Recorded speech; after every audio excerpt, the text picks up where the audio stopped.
Se analizó también el tema del secuestro de los bienes, ¿no? Sí, así es. Y de este secuestro de los bienes dijimos que era muy común que, bueno, que invariablemente al ser sometido a la prisión preventiva, lo que iba a ocurrir es que se te embargaran bienes y que estos fueran secuestrados. Al ser secuestrados estos bienes, ¿qué finalidad se tenía? Que se iban a utilizar para la manutención del reo, así como para el pago de los salarios de sus carceleros.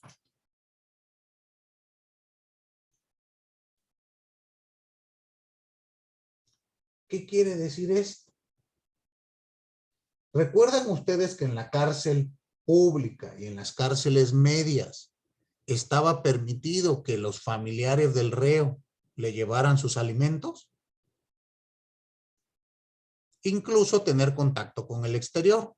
En la cárcel secreta no está permitido el contacto para nada con el exterior ni con otros reos. Y mucho menos que le fuesen enviados alimentos. Por lo tanto, los alimentos que te otorgaban en la cárcel, pues tenían que ser pagados. ¿De dónde se iban a pagar?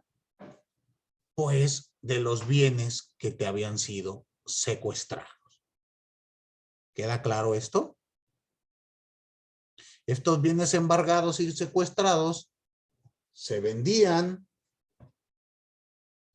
para mantener al reo. Y podía darse el caso en que el reo saliese limpio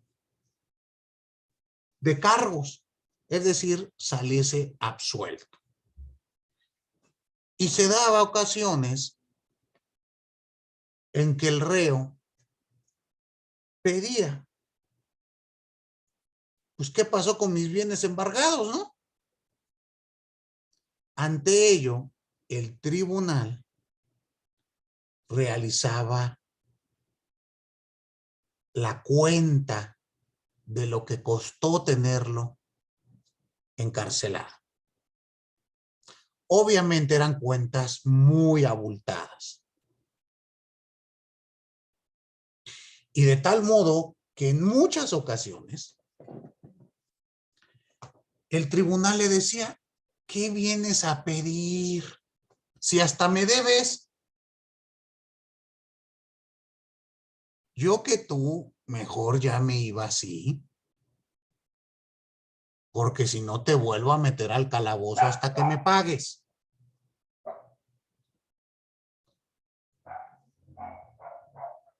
Y entonces, en estos raros casos donde el sujeto salía absuelto,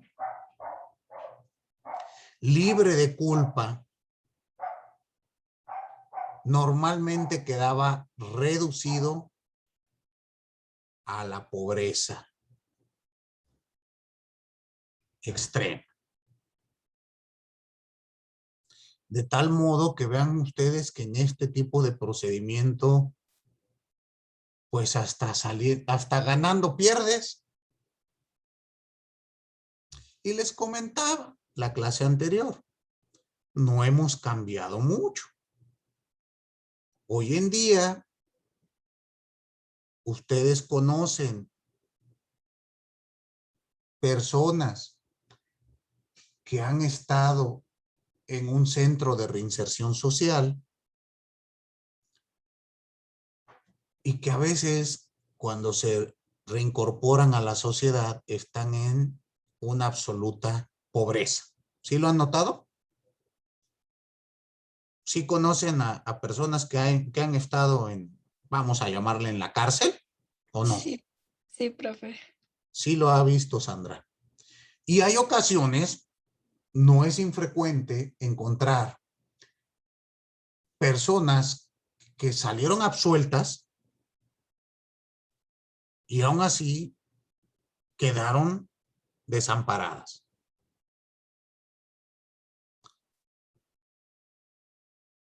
Muchas de las veces salen y ya no tienen ni familia. Y creo que todos conocemos, reitero, bueno, acá en donde yo vivo, un conocido fue acusado del delito de secuestro exprés. Se aventó 10 años en la cárcel. Después del proceso salió absuelto y no le dieron ni un usted disculpe. Obviamente sales sin trabajo a tratar de reconciliar tu familia, de recuperarla. Porque imagínense si él tenía un hijo, en 10 años, pues ya este niño será un adolescente, será un adulto, y a lo mejor me perdí todo ese desarrollo. Y eso en el mejor de los casos, ¿verdad? Porque si la situación fue diversa, en una de esas salgo y ya ni familia tengo. Y este sujeto en particular, que les comento, platicando con él, me comenta que tuvo que vender sus carros, tuvieron que vender su casa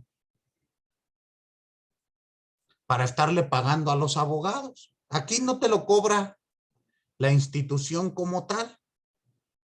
Pero bueno, ustedes sabrán que un proceso es caro. ¿Queda entendido? Y esto pasa muy frecuentemente. Entonces, dense cuenta que a lo largo de los siglos no hemos cambiado tanto.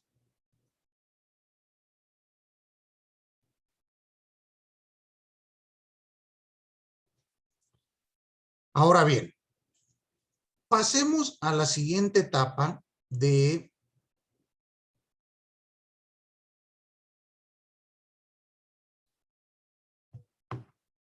esta instrucción. ¿Cuál es la siguiente etapa? La siguiente etapa se llama las audiencias o las moniciones. La palabra, en rigor de verdad, es moniciones. Pero realizando una analogía con lo que ocurre en nuestra época, los vamos a llamar audiencias. ¿Está claro? En esta etapa de las moniciones consistían en celebrar a partir del tercer día de que el reo había ingresado a la cárcel secreta, se realizaba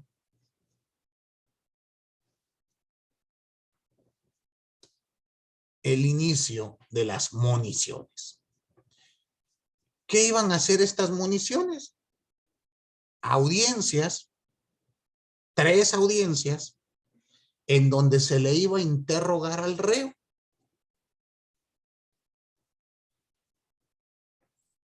Estas audiencias iniciaban con una amonestación de decir verdad. Es decir, se establecía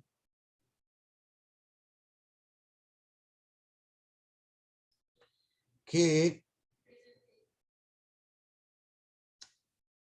el reo tenía la obligación de contestar con absoluta verdad todo lo que le fuera interrogado. De tal modo que si el inquisidor consideraba la más mínima sospecha de mentira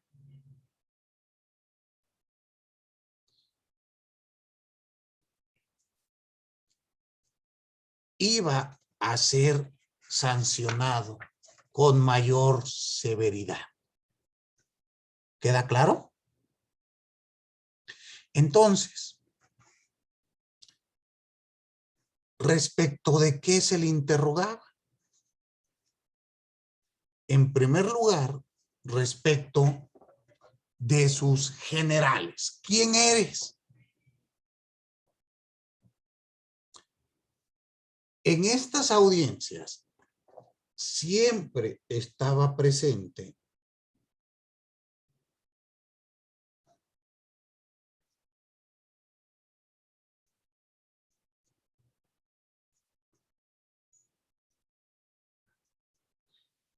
la idea de que confesaras. Pero recuerden, para este momento el reo no sabe de qué se le acusa, quién lo acusa, ni qué testigos tiene en su contra.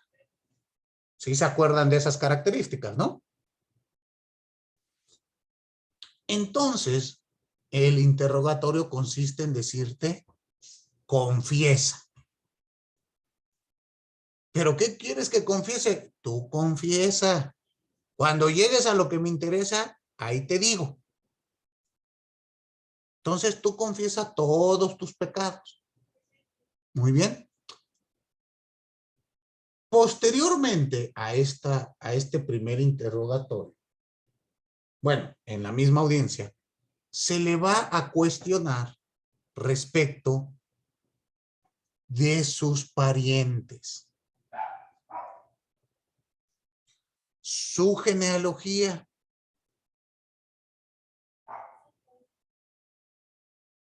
el lugar de su residencia, la residencia de su familia, el lugar de su nacimiento. Y toda esta información resultaba fundamental.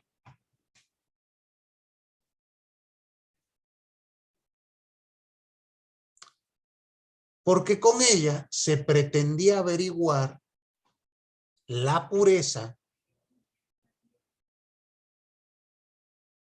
en los antecedentes del reo. Es decir, si en mis antecedentes tenía yo un abuelo que también había sido condenado por hereje, ¿qué creen que me iba a pasar?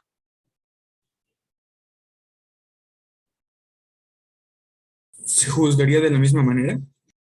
Exactamente, ya hay antecedentes de que en tu familia son alejados de la fe. Lo mismo si mi genealogía establece que mi familia proviene de un lugar considerado como tierra no santa o tierra de infieles, o si alguna abuela mía se casó con uno de esos moros o con un judío. ¿Se imaginan ustedes todo eso? Entonces tenía que pagar yo los errores de 3, 4 generaciones hacia el pasado. Pero en aquel momento, esta información era fundamental. Y si se descubría que yo mentía u omitía alguno de estos antecedentes, nuevamente era tomado como un agravante para mi castigo. La siguiente parte de la audiencia, de la monición, consiste, esta tercera y última parte consiste en que se le va a pedir al reo que recite oraciones básicas en la fe católica, como lo es el Padre Nuestro, el Ave María, el Credo, los 10 mandamientos, etc. Cualquier equivocación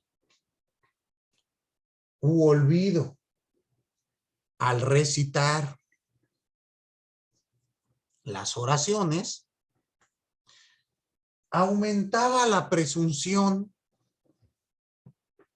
de falta de afecto a la verdadera fe. Entonces, fíjense ustedes que aquí había que haber tomado unas muy buenas clases de catecismo,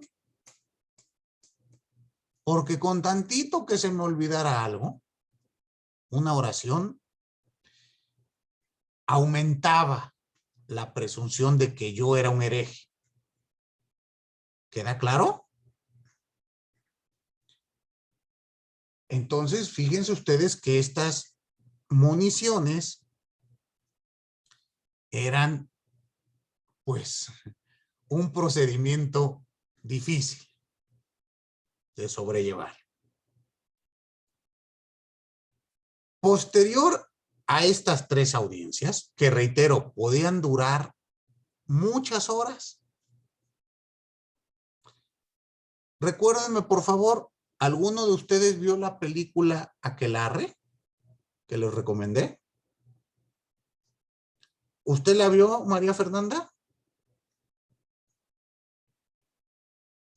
Y notó que a veces se llevaban para interrogar a una de las jovencitas. Y en la escena nos mostraban que estaba todavía a la luz del día y que cuando regresaba esta señorita ya era de noche. Sí, de hecho con la última, ¿no? Que hizo la del vestido amarillo. Fue Ujú. con la que más se tardaron porque ella les daba como más para qué hablar, ¿no? Les contaba la historia que ellos querían oír. Exactamente. Entonces, fíjense que no había un periodo, no había un tiempo. Las audiencias podían durar muchísimas horas y la finalidad, ¿cuál era? Pues aprovecharse de la fatiga del sujeto interrogado. Era una tortura velada.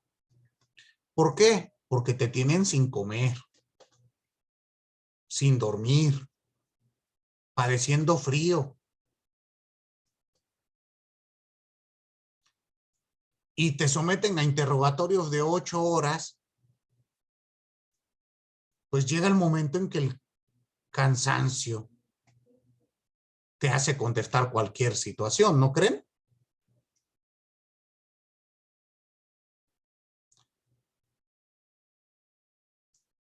Y esto, reitero, no es alejado a nuestros tiempos. ¿Qué más quisiera yo decirles que se ha quedado en la historia? Pero no es así. Ustedes recuerdan, creo que eran muy jóvenes, cuando se destaparon los escándalos de la cárcel de Guantánamo de Estados Unidos. ¿Sí recuerdan, Diego? ¿Te acuerdas de qué pasó ahí? Bueno, tengo una vaga idea, pero no estoy seguro. O sea, sí he escuchado ciertos rumores de que ahí se practicaba mucho la tortura hacia los reos, pero como tal no sé muy bien. Exactamente, se acreditó que había tortura.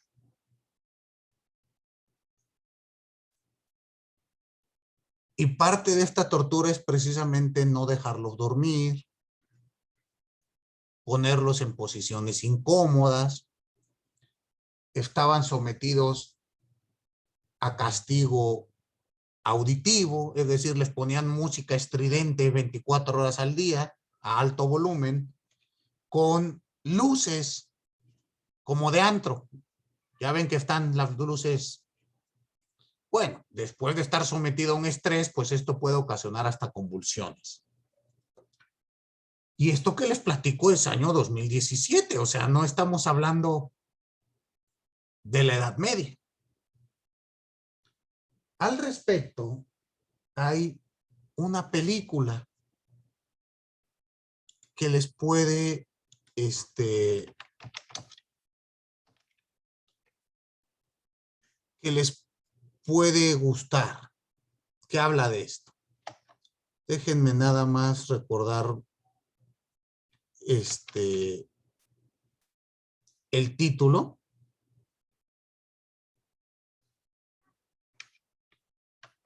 Estoy tratando.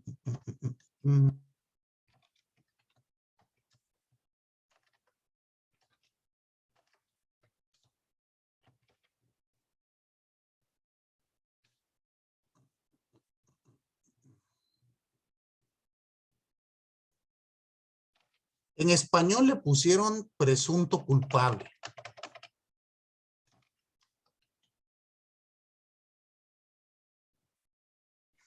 Sí, creo que casi todos la vimos en algún momento. No, pero esa es, hay una mexicana que se llama Presunto Culpable. Esta es una película americana. Nada más déjenme ver el nombre.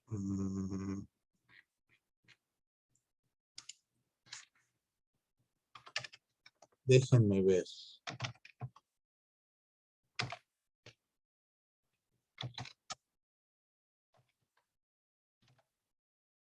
Ahorita me acuerdo del nombre y si no se los mando al chat porque se me va el nombre en inglés. Ahorita recuerdo. Ya sé con quién lo voy a encontrar.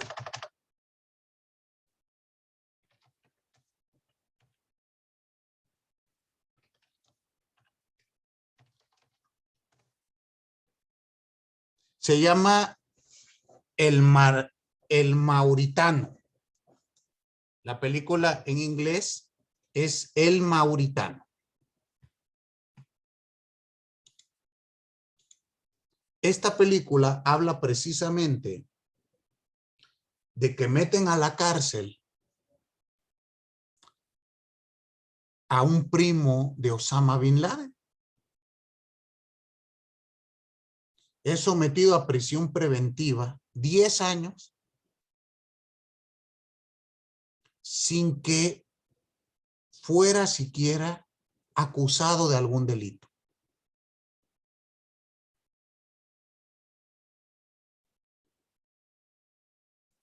Y es el proceso que se lleva. Vean la película, no se las arruino, pero chequen. ¿Por qué? Porque a veces también tenemos idealizado que la justicia norteamericana es la bonita, ideal, a la que aspiramos, ¿no? Porque en todas las películas siempre nos enseñan que el inocente al fin y al cabo sale libre. Bueno, chequen esta otra película, está basada en un caso real y ya platicaremos al respecto. Pero dense cuenta que estas ideas inquisitivas no han sido desterradas. Y esto nos debiese de preocupar, ¿no creen? Porque imagínense que nos sometiesen a estas municiones, ¿a dónde vamos a parar? ¿Qué pasaba? Una vez que se han hecho estas 3 audiencias, donde normalmente va a existir esta sospecha de falta de afecto a la verdadera fe, se va a pedir la ratificación de las declaraciones de los testigos. ¿Se acuerdan que tuvimos previamente 3 testigos que realizaron delaciones o ya no se acuerdan? Y entonces 3 testigos conformes hacen prueba plena, más la presunción de inocencia, perdón, la presunción de falta de afecto a la verdadera fe, traía consigo que entráramos a la siguiente etapa de la fase de instrucción. ¿Cuál es esta siguiente etapa? Se llama publicación y puesta en tortura.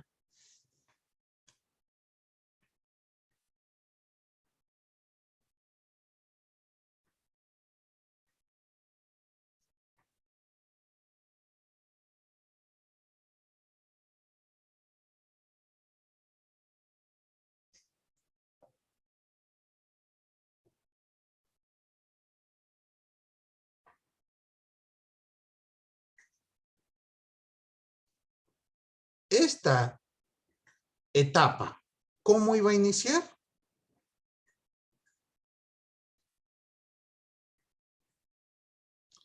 Iniciaba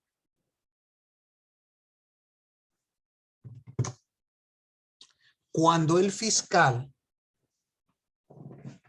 formulaba la acusación. Y esto es lo que se conoce como publicación. Recuerden que hasta este momento todo había estado en secreto. ¿Sí recuerdan?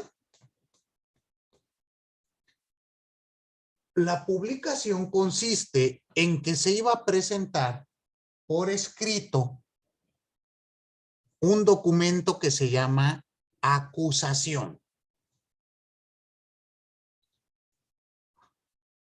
en el cual el fiscal le decía al tribunal en qué consiste los hechos en contra del reo, y así también el reo hasta ese momento sabía de qué se le acusaba.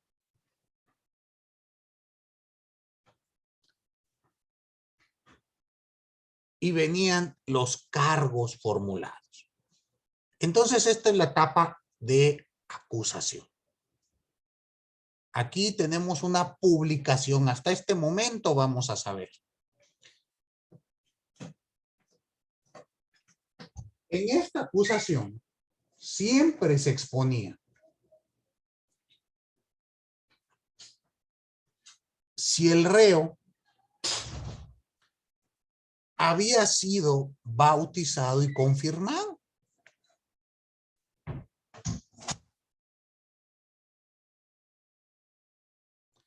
Estos datos eran muy importantes porque recuerden que bajo el dogma religioso,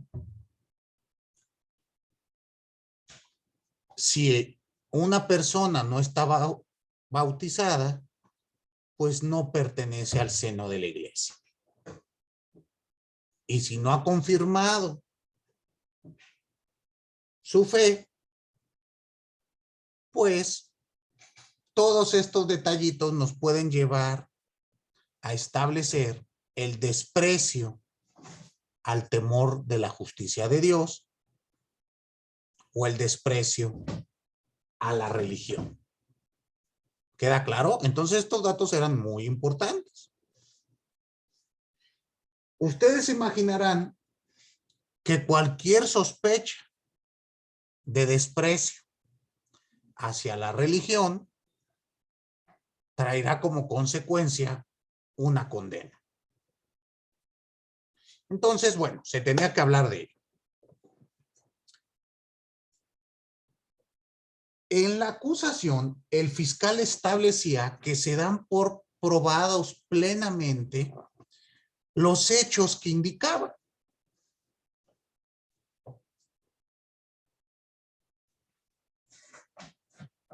Y que no existía atenuante alguna a favor del reo.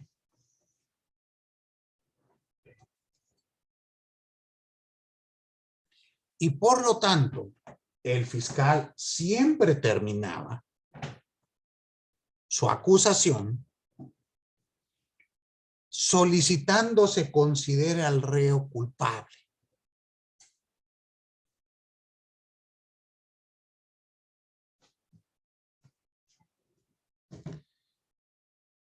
Y en ese mismo momento solicitaba que se pusiera en cuestión de tortura al reo para obligarlo a confesar toda la verdad. Y aquí viene la segunda etapa que comentar. Primero era la etapa de publicidad, que es la acusación con la explicación de todos estos hechos. Y después viene la puesta en tortura, que es hasta este momento, cuando el inquisidor le solicita al tribunal que someta al reo a la tortura.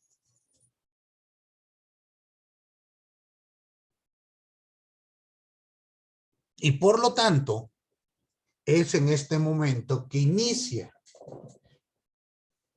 el periodo de tortura. En un inicio, la tortura pues era, vamos a llamarla discrecional, pero poco a poco se fue institucionalizando. Y así existían procedimientos para lograr que el suplicio durara el mayor tiempo posible.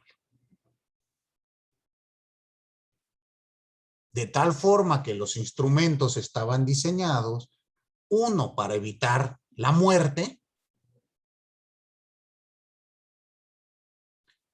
y dos, se tenía que evitar el desmayo.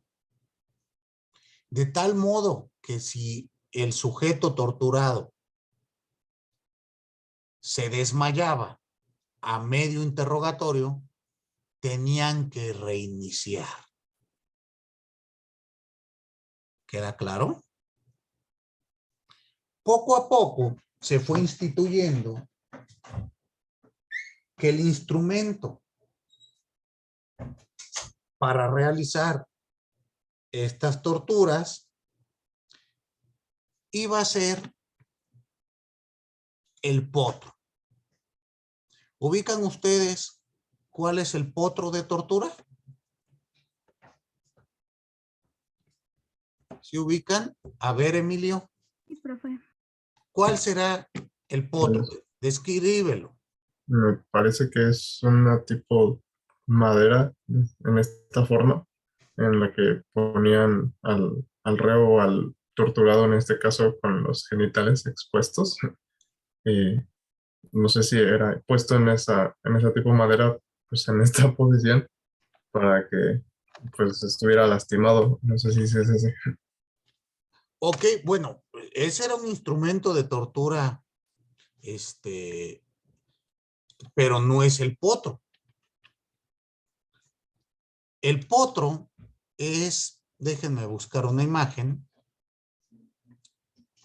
Es donde los jalan, ¿no, profe? De los pies y las manos. Exactamente, es un instrumento donde están atados de pies y manos y los van jalando poco a poco. Te vas estirando. Había distintos tipos de potro.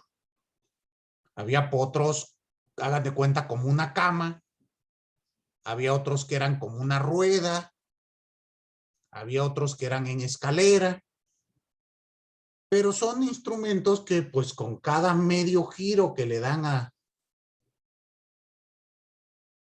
al potro, pues te causa un dolor brutal. Además, que permite el interrogatorio. Este otro que tú dices,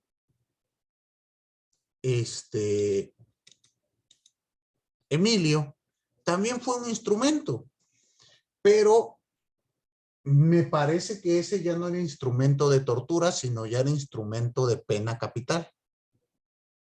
No recuerdo ahora el nombre, pero hasta donde recuerdo,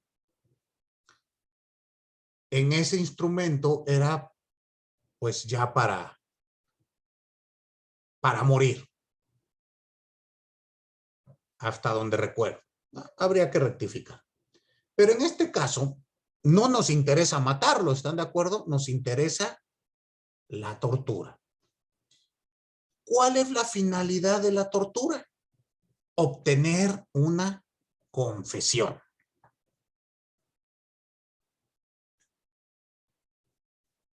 Y por lo tanto, iban a ser necesarias varias sesiones de tortura.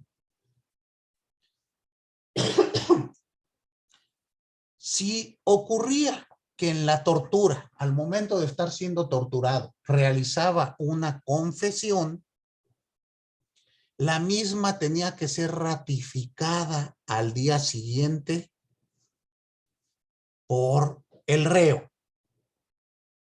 Es decir, la declaración en tortura no tenía valor probatorio pleno, sino tenía que ser ratificada ante el tribunal para que tuviera valor. Si no ocurrió esta ratificación, volvías a pasar al tormento. ¿Estamos? Podía darse el caso de que un sujeto aguantara varias sesiones de tortura. Y si esto era así, se le otorgaba a su favor la presunción de inocencia.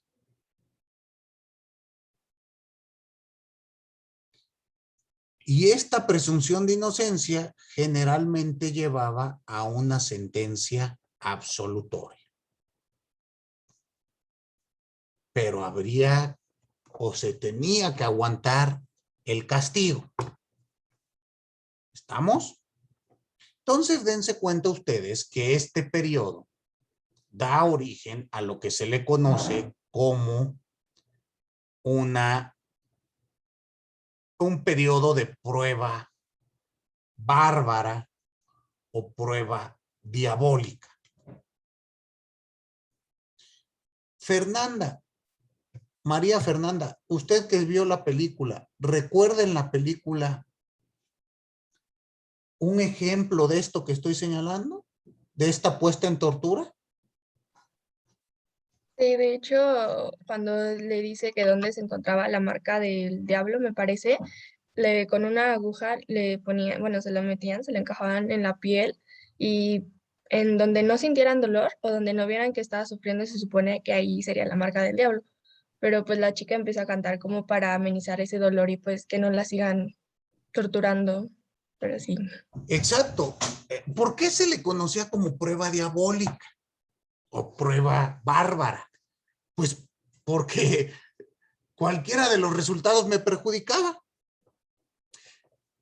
Piensen ustedes lo siguiente. ¿Han visto esas películas que hablan de cacerías de brujas y demás, donde tienen a las mujeres atadas de pies y manos frente a un lago, un río, con una piedra enorme atada a su cuello y le dicen, te vamos a aventar al lago? Si eres bruja, vas a utilizar tus poderes para irte volando. Y entonces te vamos a cazar y te vamos a matar. Si no eres bruja, pues te vas a ahogar, pero tu alma se va a ir al cielo. Pregunto, ¿esa prueba les parece a ustedes que tiene algún resultado bueno? Pues pobre mujer, para donde se haga va a sufrir. ¿Estamos en esa tesitura? Y así existieron muchas. No únicamente fue esta, había más. Había la prueba del hierro incandescente.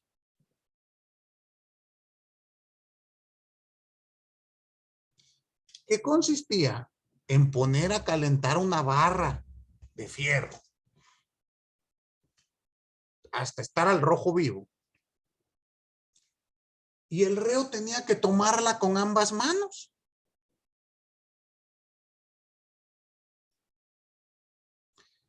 Después de determinado tiempo, tenía que soltar el hierro, se le vendaban las manos, y si en 3 días te quitábamos las vendas y no tenías ampollas o quemaduras, eras inocente, porque Dios había protegido tus manos. Si tenías quemaduras o ampollas, pues eras culpable. ¿Se dan cuenta que también es una prueba donde muy difícilmente puedo salir bien librado?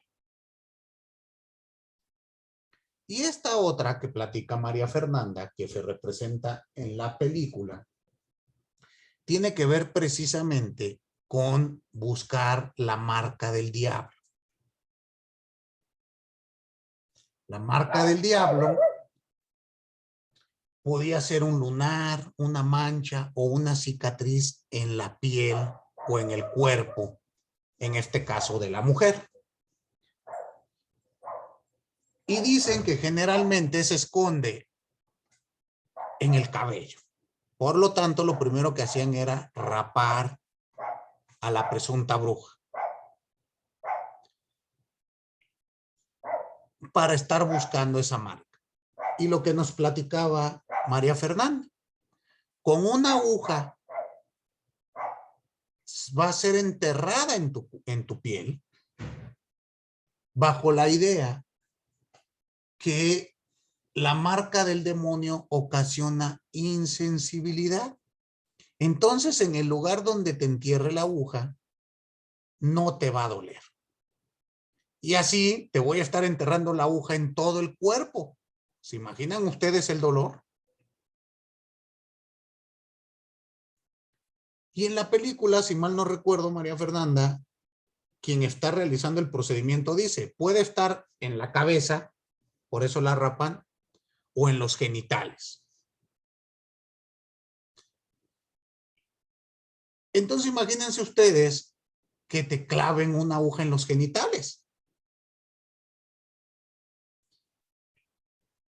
En la película, en la escena en cuestión, la señorita resiste, bueno, se queja de varias zonas donde le clavan la aguja. Obviamente, si gritaba, pues quiere decir que no era la marca del demonio y habrá que buscar una nueva. Y el inquisidor le dice, ya recordé que también la marca del demonio se puede esconder atrás del ojo. Así que le vamos a enterrar la aguja en el ojo. ¿Se imaginan ustedes? Y es en ese momento, ante el temor de que le entierren una aguja en el ojo, que esta persona decide confesar. Y le dice, la marca del demonio la tengo, no recuerdo ahora en qué parte, voy a decir en el brazo, donde tenía un lunar. Y al momento que le clavan la aguja, pues esta señorita, para no gritar, comienza a cantar. Hecho que es tomado como una prueba irrefutable de la marca del demonio. Y por lo tanto, de su culpabilidad. ¿Se dan cuenta ustedes cómo esta situación es el ejemplo de la puesta en tortura? ¿Sí quedó claro? Muy bien. Entonces, vendrá la siguiente etapa del periodo de instrucción. La siguiente etapa será la defensa. Pero esto ya lo conoceremos en nuestra siguiente clase. Muy bien, vamos a dejar la clase hasta aquí para ir en un orden. ¿Dudas de lo platicado el día de hoy? ¿Ninguna? ¿Todo en orden? Muy bien. Bueno, entonces recuerden que el viernes será su examen en los términos que ya habíamos establecido, mediante un formulario de Google y todo lo demás que ustedes ya saben. El reporte de lectura se recorre para el día lunes. Muy bien, ¿estamos claros todos? Perfecto. Bueno, pues tengan ustedes un excelente resto de jornada. Vean, por favor, la película que les he recomendado para que tengan quede más claro el tema, para que se fije, para que lo visualicen. También les compartí al chat en WhatsApp un podcast que mi grupo de la clase anterior de 7 me comentó que viene interesante. Yo no lo conozco, se los comparto para que ustedes lo escuchen, yo también lo escucharé y si gustan lo platicamos la siguiente clase.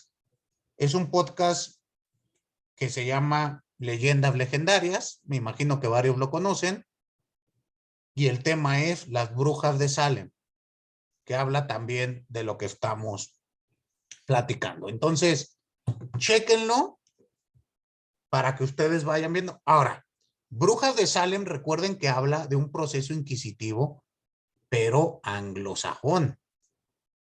Y yo les estoy hablando de un proceso de la Inquisición española. ¿Se parecen? Sí, pero tienen aspectos donde son diametralmente distintos. No obstante, escuchen. Lo importante es que ustedes sepan que hay proceso inquisitivo tanto en el sistema anglosajón como en el sistema del common law. ¿Queda entendido? Perfecto. Bueno, pues entonces tengan un excelente resto de jornada. El viernes es su examen y nosotros nos vemos otra vez hasta el día lunes. Muchas gracias. Hasta luego. Hasta luego. Hasta luego, profesor. Nos Luego, vemos.